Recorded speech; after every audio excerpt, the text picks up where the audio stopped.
Welcome to Top Advisor Marketing, where you will learn how to become a prolific online influencer, attract more ideal clients, and grow your practice. Brought to you by Top Advisor Podcasting, a done-for-you podcasting solution built just for trusted advisors. And now, your co-hosts of Top Advisor Marketing, Kirk Lowe and Matt Halloran. Hello and welcome to episode number 36. Today we have a very, very special guest, Paul Kingsman.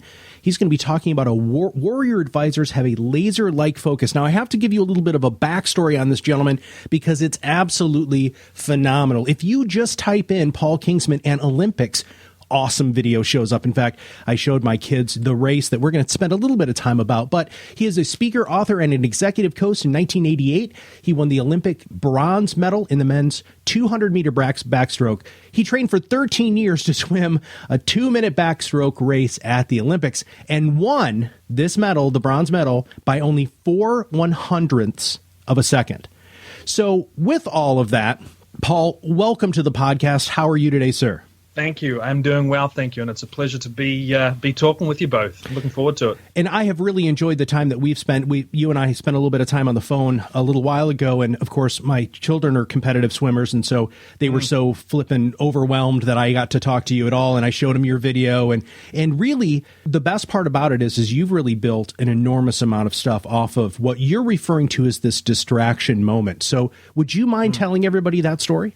Sure. So before I swam in 1988, I had been training for 13 years, specifically for the Olympics. When I was 9, I saw the 1976 Montreal Olympics. I set myself a goal to go to the Olympics and win a medal. I had no idea, obviously, what time it would take to win that or the money involved. 1984, I went as a 17-year-old, had a bad experience, came back strongly in 1988. The focus for me was the men's 200 meters backstroke. And so I ended up winning the bronze medal by 4/100ths of a second.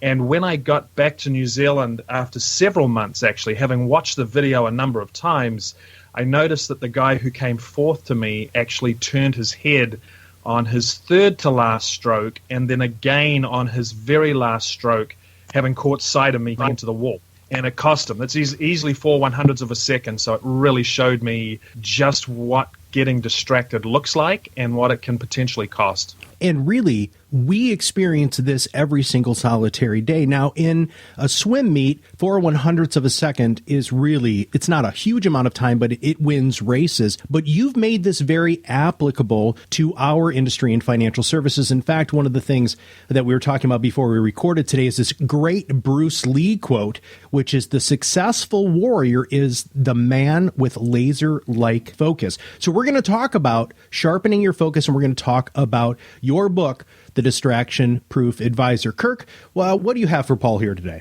When we were talking about having Paul on the show, and Paul had sent me his book called The Distraction Proof Advisor, which you can get on paulkingsman.com. I went through the book trying to figure out, what we're going to talk about today. Paul has so much stuff in that book, a ton of great practical lessons and tips. When I got to chapter 4 is sharpen your focus. And I saw that Bruce Lee quote, and I was immediately tuned in. And the reason that I want to talk about this today with Paul is because I think a lot of our advisors and the relationships that we have, Matt, we find oftentimes that advisors really struggle staying focused, implementing their marketing. And I think the things we're going to talk about today have a huge impact and influence on those. Yeah, it's the squirrel or shiny object syndrome that we deal with all the time with financial advisors. So set the stage for us here, Paul, if you don't mind.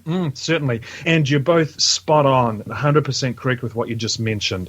Just was looking through a book, which I am going to drill into a little more over the next coming weeks. It's written by Atul Gawande, and it's called The Checklist Manifesto.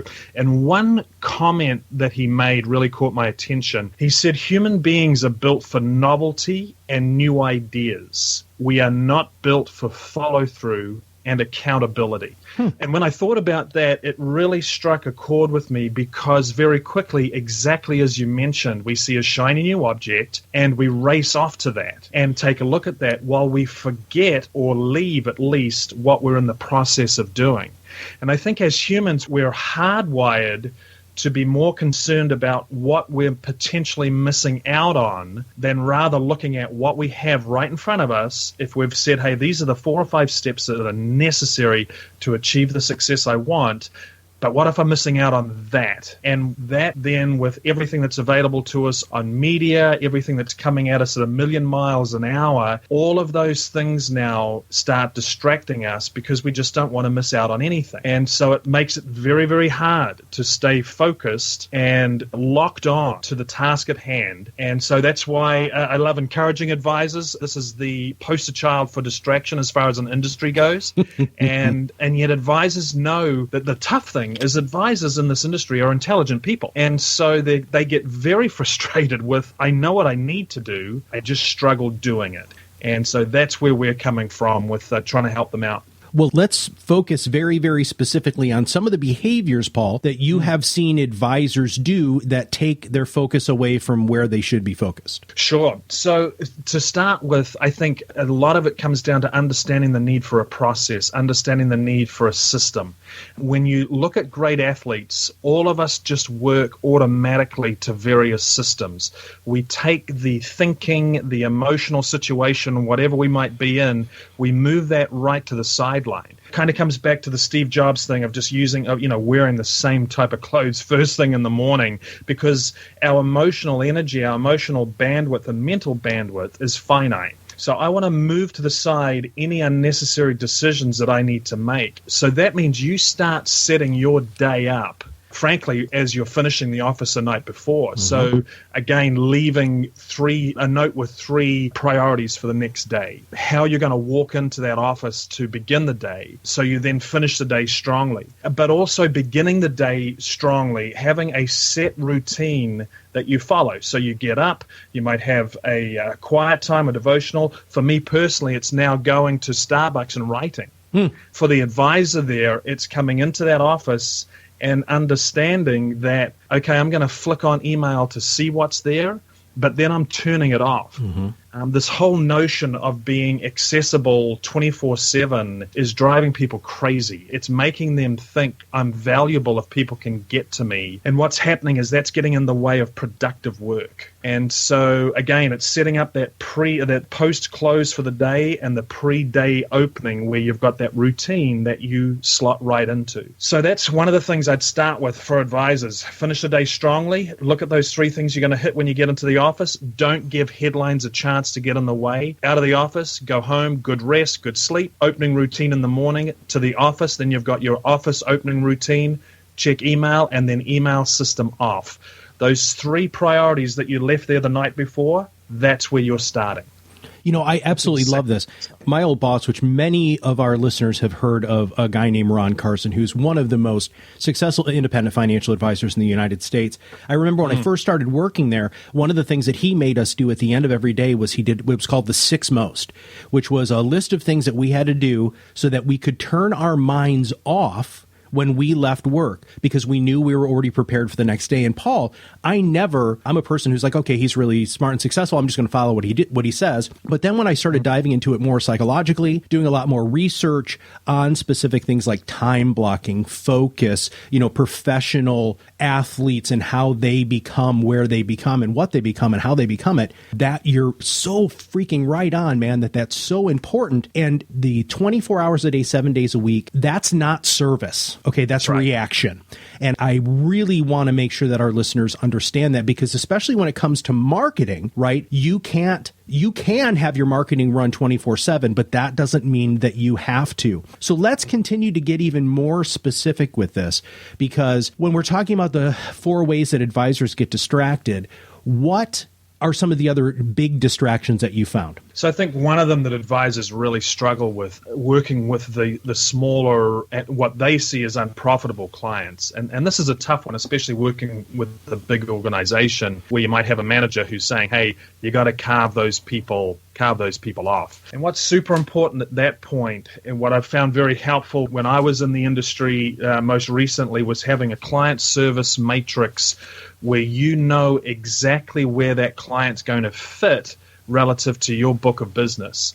And why that helps is because you're going to then clarify and set the expectations with that client right out of the gate. So, for instance, if they're a small client and they're expecting to be touching base with you every week, just not going to work. If I'm talking with a client at that point, or a prospect, they're not on as a client at this point because they haven't gotten through the hoops I need them to get through. If they're a small account and small balance, and they're comfortable with an annual review, portfolio review, or maybe 2 annual reviews, but one over the phone, if they're comfortable with that, that's the first one. If they're going to follow our investment structure and strategy, that's the second one. Then I would consider then bringing them on. But if they say, we're expecting to hear from you every 2 or 3 weeks, it's just not a good fit. Sure. And here's the other thing that advisors struggle with. Even when they guarantee, they say to you, hey, once a year is just fine, and then they keep coming back at that point. That's the sit-down meeting, the face-to-face. This just isn't working out how we first described. So we've either got to address the behavior or we've got to change the relationship completely. It's one of those two options, and you give the client the choice, but as soon as they make it, you're holding them to it. Paul, is there a way that an advisor can create an expectation and maybe even define that? Here's how every client relationship should unfold. And when it starts to veer from this, I need to do a check and balance meeting? Yeah, that's a good question, because a lot of advisors ask that question, and when I ask them if they have a client service deliverables matrix that every new person, every prospect, they're mentally slotting that person in on that matrix, do you have one that you follow? And here's what I often hear. Yes, I do. Well, actually, no, I don't. It's in my mind. So I guess I do. It's like, no, you don't. It's got to be a document that it's back-facing, it sits at the back of your business, and it sits at the back of your mind, and you use it as a filter system to trigger any little issue that you're listening for. So, for instance, like you mentioned, you're hearing somebody say, hey, once a year is just perfect, and then you're quick to follow up as an advisor. That's great, because the types of clients who I work with, just like yourself, that's pretty much all we're finding that is necessary for right now. Obviously, the market can go up and down, and that's not a huge consequence to us right now. There may be urgent issues, and give us a phone call. But by and large, this is when and how you can expect to hear from us. The moment they go off course and look to be there a little more for you, you've got to be very proactive and understand the more time I allocate to that person, the less time I have to give to my top clients who are doing exactly what I've told them they need to do. Now, that matrix thingy you just mentioned, yes, I'm going to help you rename that. Okay. You know why? Because anything that has 4 or 5 words in it sounds like it's not that important, and that sounds like a critical document for people to have. Okay. So, what would you call it? Or we can talk about that. We can chat next week. Sure. And this is a perfect learning opportunity for everybody. When we can package stuff, it seems way more important. And sometimes advisors think it'll be on their brain if we can get the right name. And right. I want to bring this back to marketing real quick. So we're going to pull this idea back about spending time with the unprofitable clients and making sure that you have a clear and present client culture, right? Which is how I communicate that, or I used to with my coaching business, Paul. We used to really set up what client expectations and cultural expectations were. But this really can start with marketing. And so, we really harp on this because this is a marketing podcast. So I always want to try to be able to bring this back to marketing. You can set your client experience, your client culture with good marketing. And we can also, if you have the focus that we're talking about today in your marketing material and in your brand, you might not even get in front of the frequency of small clients that you are getting in front of now because you're casting too wide of a net. Paul, one of the biggest things that we have problems with is advisors will drive out into the middle or, drive their boats out in the middle of the Atlantic Ocean, throw out a big net and really hope they catch a whale, right? Mm-hmm. But in fact, what they're reeling in is a whole bunch of crap fish that they don't want or things that they really don't want, like a shark or something that's going to ruin their net because they're not laser focused. So let's move on to this next thing. When we're talking about focus with marketing, let's talk about elephants a little bit, because I think that's something that a lot of our clients and a lot of our listeners think is like the greatest thing in the world to land that one big elephant, but that can also be a distraction too, can it? Great point. Absolutely. And let me touch on a couple of examples around what we hear a lot about today is niching regarding a particular industry. I would say as an advisor in our business that we had, it wasn't so much niching relative to a particular type of business the clients were in, but it was a very clear niche based upon the client's value system and behavior. And so, for instance, we had wonderful clients who we loved, who we received a lot of referrals from at the $300,000, $400,000 level. And they followed the one review a year, what have you. They were just neat, wonderful people and were actually reasonably profitable for us.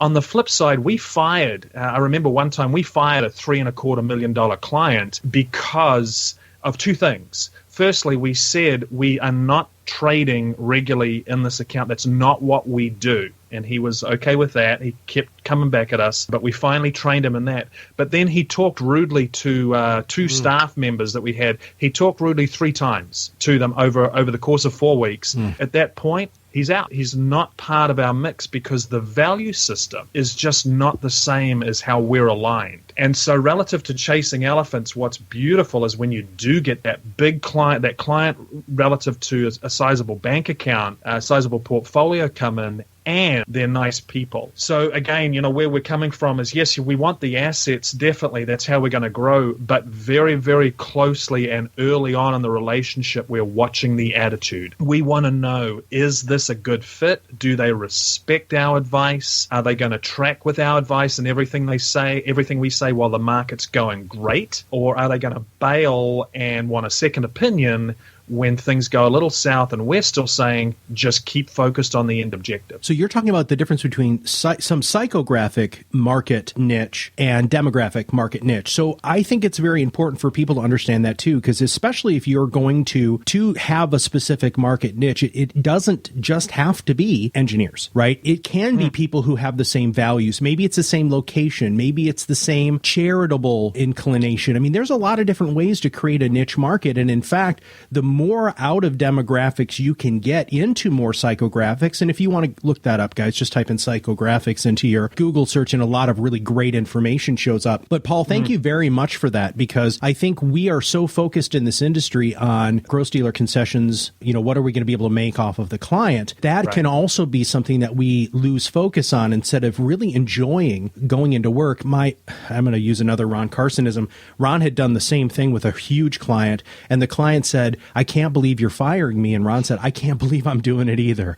He says that in speeches all the time because it really gets to that point.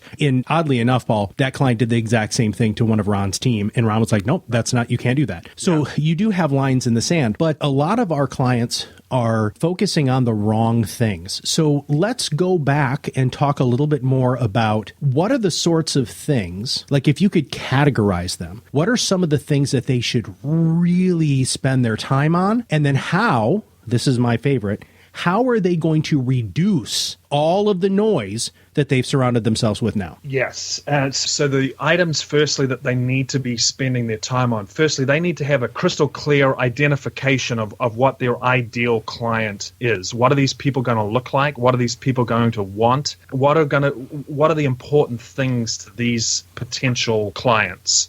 Number 2, they need to be resolute in deciding if these people don't fit these boxes, they are not coming on board. I can't tell you how many advisors have called me with a problem client, and the first thing I've asked them was, did you see this coming when you were bringing them on board? And their very first response is, I knew it from day one. Wow. I shouldn't have brought them on board. Yeah. So I think advisors have got to listen to their gut on some of this stuff when they're not getting a great feel from that person.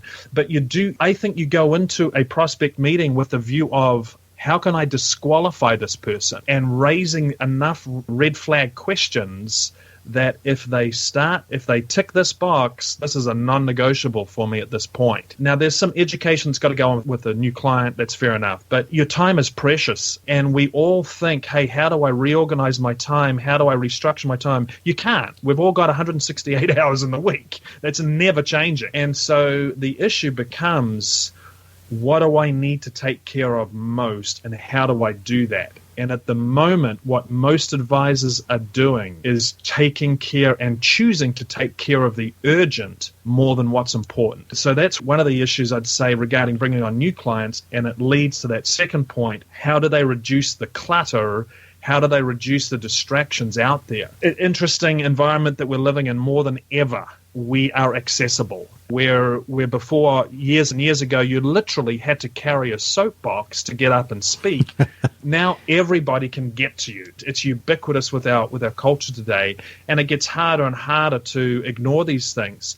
But again, it's like any habit, and I would challenge advisors. I do challenge advisors when I speak with them to develop this laser-like habit of knowing exactly what it is that's going to get you successful. Therefore, when you see something that is not in that list, because you can't do everything, when you see something that is not on that list, you're moving right by it. Mm-hmm. You are moving right on by. Now, that takes time. It takes time, and it's small steps. It's like getting used to turning off the email for an hour. Well, the advisors will say, well, gosh, my clients need me. That's rubbish. If you're in a car and your cell phone dies or you lose your cell phone, you're going to go an hour without it. If you're on a plane, you're flying from here to Dallas. I flew last week to speak to a group. That's 3 hours. No one can get to me. Mm-hmm. And so you're not indispensable as what you'd like to think, and no one is. So it's also being very clinical about those distractions. And sometimes bringing in somebody to hold you accountable, but being clinical, like the phone is off. I'm not answering calls between 7:30 and 9 o'clock. This is for me personally, because that's my prime writing time. That's my prime creativity time. For the advisor, it might be after a meeting, when they've had a long meeting, the phone is off, or they schedule a further half hour on their schedule where there's no phone calls. They're now putting in notes. No matter if they just landed their biggest client and the temptation is to go off and go and celebrate and have a coffee somewhere, first discipline is putting in those notes, and the phone is still off. You're still in a meeting until those things are done, and then your assistant has been given the next list, the next to-do list for that particular client. It's a little discipline, and it sounds like it's easy to do. It's simple to understand. It's just not easy to do, but it's a habit that they've got to build. So there's an example, for instance, on taking care of reducing just the clutter that's going to bombard them as soon as they're done with a meeting. I want to get back to something that I said in the introduction and that you reiterated, which was you trained for 13 years for a 2-minute race. Advisors are inherently impatient. We're entrepreneurs. We're salespeople. And I totally understand the desire to just move on to the next thing. But there is a level of discipline, and that discipline is a muscle, right? That is something that you have to practice. It's not something that you can just turn on and turn off. It's something that you truly have to work up to. And this is honestly one of the reasons why I've been a life coach for a long time. And in January, all of my life coaching clients would always say, oh, Matt, I want to lose 50 pounds. All right. So they go to the gym. They work out for 3.5 hours. They're dying. They're in pain for 4 weeks. And they don't exercise anymore. It's because they didn't walk before they run. And we all have to make sure, especially when we're practicing focus and trying to reduce distraction, it's not going to be perfect the first time, but it is definitely going to get better as you practice. Is that a fair statement? That's exactly right. It's going to get better each time, but just backing up a couple of steps, the tangible goal, the tangible objective, or rather the objective has to be tangible. You have to be able to see that clearly. I'm not talking about any hypnosis or any stuff like that. I'm just talking about have a very clear imagination about how am I going to feel when I achieve that goal to start with. Now, here's one of the big advantages that athletes have that most professional people don't have to start with. At the first minute of the day when they get up, they are going into an environment that's positive. It's positive, and it's focused in one direction. They're going to be meeting and swimming and literally immersed with people who are on the same mission. And the challenge now as an advisor is you have all of the stuff coming at you a million miles an hour, and it's thrown out at you by people who don't give a rip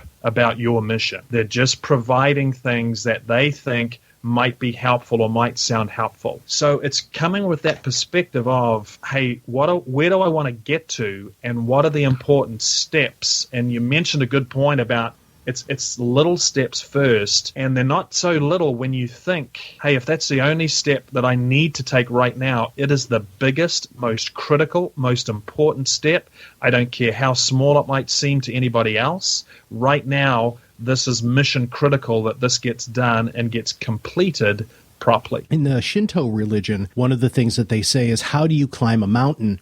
And the answer is take one step towards the mountain. And we as Americans, or really Western philosophical people, if we want to climb the mountain, the first thing we do is we go to REI, right? And that's not really what should happen. You should start getting your mind into it. You should start really working at that sort of focus. And guys, all of our listeners, let's get back to this. 13 years for 2 minutes, right? 13 years for 2 minutes. Now, and Paul, I'm going to have you maybe argue with this point here, and you might or you might not, but this is something that I say from a marketing perspective all the time. You're a professional. Everybody who's listening to this podcast is trying to increase their knowledge. They're trying to become better. That is a professional. Okay. Why do you look at your behavior so differently than somebody like Paul? As a professional Olympic level athlete, the stuff that he did in order to get the bronze medal is the same sort of behavior that you have to do as a financial advisor to be professional. Am I off there, or am I? No, you're exactly spot on. So let me give you a visual illustration of that. You go in to see a doctor. He refers you to a cardiac specialist because he's not sure what he's seeing, but he thinks there could just be something that needs a little closer inspection. You meet with the cardiac specialist. The cardiac specialist, wonderful person, they sit down and they tell you all the steps now of what they're seeing and what needs to happen and why it's just critical that we get these levels to a certain point, that we're going to have to go in and clear out these veins or these arteries, that we're going to need to do some special fine-tuning around the entry and exit of the lungs. And he sits back, takes out a pack of cigarettes out of his drawer and lights up in front of you. And so as advisors, here's what I would argue very strongly. What right does any advisor or any professional out there talking about financial planning over the long haul with a client have? What right do they have to say anything like that to a client when they're not living it out themselves in their own life and own business?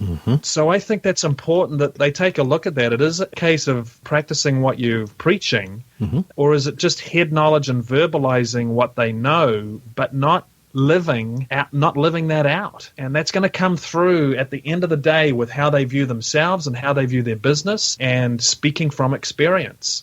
So that's what I would answer back to the advisors staying focused and locked on to building the business that they dreamed about when they first started this. Well, before we wrap up the podcast today, I'm going to do my little wrap up, and then I want you to have an opportunity to help people immerse themselves in your distraction-proof world that you've created. You know, we'll talk about I want you to talk about your website and your book, and the fact that you can hire Paul as a speaker. He's an amazing speaker, everybody. You have to watch his YouTube videos. They're really great. But let's bring this back to marketing very quickly. Most of you will have a marketing technique. You'll do it for like 3 months and then you will stop. Or you will do a marketing technique. It works really well, and it works so well you stop doing it. Marketing is no different than preparing for the Olympics. Marketing is no different than being Michael Jordan and taking 1,000 free throw shots every single solitary day over his entire career. Listeners, you have to give it time to work. And as you continue to give it time to work, you can continue to tweak it to make it better.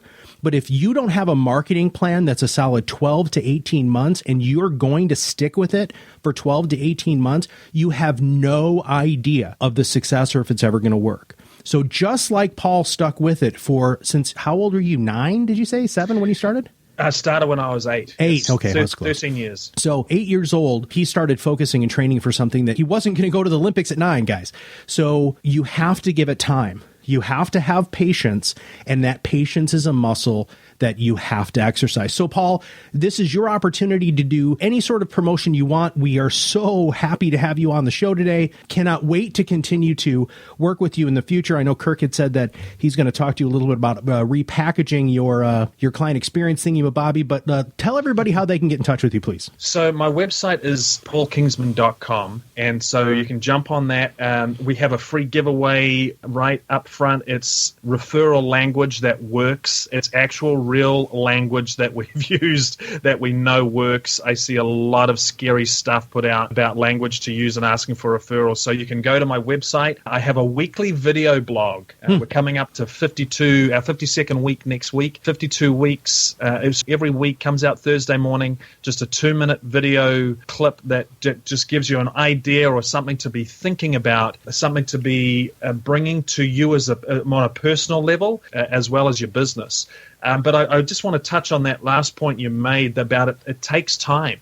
And when you think of marketing, if any advisor knew that, hey, after 15 touches, that client is going to be on board, they wouldn't stop for a second. And unfortunately, they do that with their marketing. They do that with their asking for a referral language. They do that with their processes, and they lose sight of the fact you've just got to keep going.